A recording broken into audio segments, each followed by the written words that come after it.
this TIA Markets webinar on fundamentals. So what do we mean by fundamentals? When you're trading foreign exchange specifically, fundamentals can play a vital role in determining which trades you want to put on. As many of you have probably heard me say in the past, and I've touched upon it in another webinar, plan your trade and trade your plan.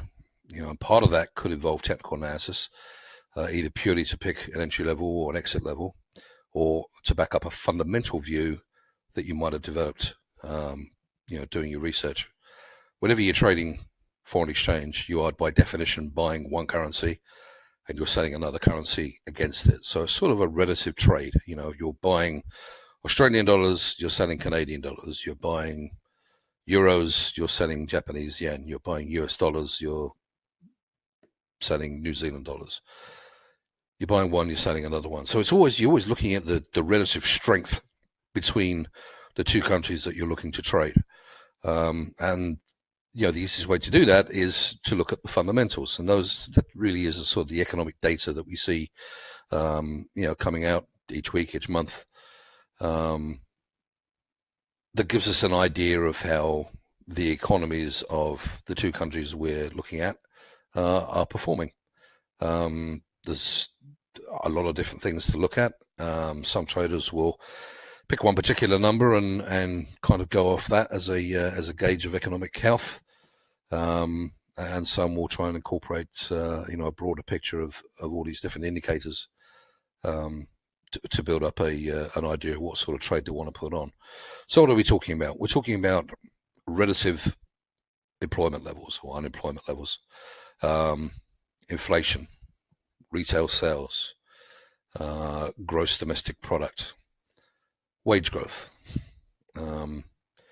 interest rates, very, very important, interest rates, the different fiscal policies that each country is using, taxation, the amount of debt that each country might have is also important. So all of these are different indicators, fundamental indicators, which traders like to look at. I myself I've always sort of looked upon things from a fundamental standpoint and then tried to back it up with technical analysis. So I think to myself, economy A, let's just say the US is going to outperform economy B, Canada, for example.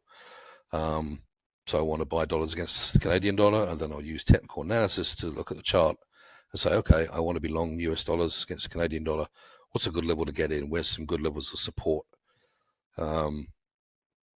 Where do I want to get out? Where am I wrong? Where am I right? And use technical analysis kind of to not necessarily back the view up, but to help me put the trade on. So in terms of fundamentals, what we're looking at, well, certainly relative employment levels are important. I say relative employment levels. Obviously, the absolute numbers will depend very much on the size of the population of the country you're looking at. So the absolute number itself is probably somewhat meaningless, but the relative numbers between the two can certainly be important. As I've touched upon in another webinar, the US non-farm payroll out on the first Friday of each month is probably the most important economic indicator that comes out of the US, or at least that's how the market has viewed it. And obviously employment levels in other countries are viewed equally as important. So that's probably the most important ones to look at. Inflation and interest rates kind of go hand in hand. You've got inflation in the economy. It's one of these things you might have seen the central banks have an inflation target, like the Federal Reserve has an inflation target of around 2%. The message to that is some inflation is good and probably necessary for an economy to thrive. Too much inflation can be a bad thing. So when inflation starts to rise, you'll see interest rates start to rise. And in general, with developed economies, G20 nations, you would expect if interest rates in one country was going up and the interest rates from another country was remaining static or possibly going down, you would expect the country that was having the higher interest rates to benefit from that. And we've seen that in the last couple of years with the US. The Federal Reserve has been tightening interest rates up until recently, whereas many other countries have left interest rates unchanged, or in some cases even cut interest rates. And result of that, if you look over time, is the US dollar has benefited from that. So that makes a lot of sense. Doesn't always make sense, especially when you're looking at emerging market economies. You may find they have a lot of inflation in there. You've probably seen headlines on the news about places like Venezuela where they have hyperinflation and interest rates at some ridiculous level. Argentina, I think we've seen some problems there with interest rates going up very steeply. Turkey was in the news recently with interest rates short-term interest rates were very high. Not always a sign necessarily of good economic health, not always a sign that the currency is necessarily going to appreciate. Sometimes it's used as a mechanism by a central bank to try to get the currency to appreciate, but it doesn't always work. So when you're dealing with emerging markets, you just need to be a little bit mindful of the role interest rates play there. Retail sales is it's a very good indicator of what the consumer is doing, obviously, and how consumers are acting in the economy at this period of time. Usually a number which is released monthly, but a lot of people like to look at a yearly number as it kind of takes out of the some of the seasonal variations you get to see around holiday periods, Christmas, New Year, maybe some of the other holidays during the year. But again, it gives a good indication of the health of the consumer and how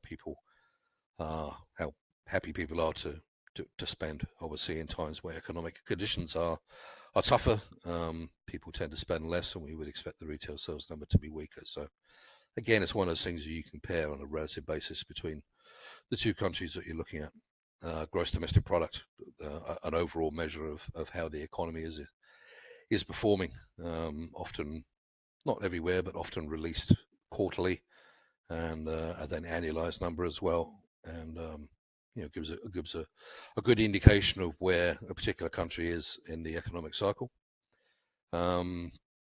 Wage growth is another number which is looked at fairly closely.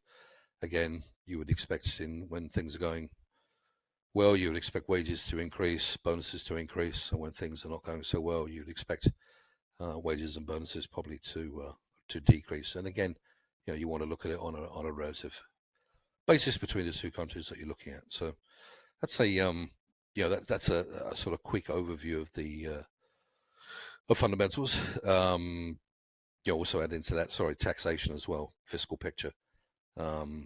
You've seen in the US, particularly over the last 18 months, that taxes have been lowered across the board. You would hope that would lead to more consumer spending. You would hope that would lead to more corporate investment and corporate growth, and certainly in terms of corporate profitability. And I think, on the whole, that's probably been the case. So again, you need to keep an eye on that, and that can often be political. If you've got a country with a left-leaning government that tends to have higher rates of taxation, governments with that are more right-leaning tend to be more expensive and tend to have lower rates of taxation. So using all of these different fundamentals, you get a clearer view of how each economy is doing, and based on that, you can formulate an idea around what sort of trade you want to put on. One thing I would say is if you are using fundamentals to trade, it's probably not appropriate to use fundamentals when you're doing a very short-term trade, because short-term trades, short-term market volatility, that can be determined by a number of things, but just the daily ebb and flow of orders coming into the market. If you are looking at using economic fundamentals to give yourself a view and a position, it probably wants to be a bit more of a long-term position, so that the market has time to assimilate the different economic data, and for that to filter through to the market and have an effect. If it's a short-term trade for half an hour or an hour, then you're probably better off just looking at technicals. That's a quick overview of fundamentals. I hope you found it interesting and informative. If you ever need any insight into a particular data release or number, then please do reach out to me directly. I'll be very happy to help. We wish you the best of luck with your trading, and thanks for choosing TIA Markets.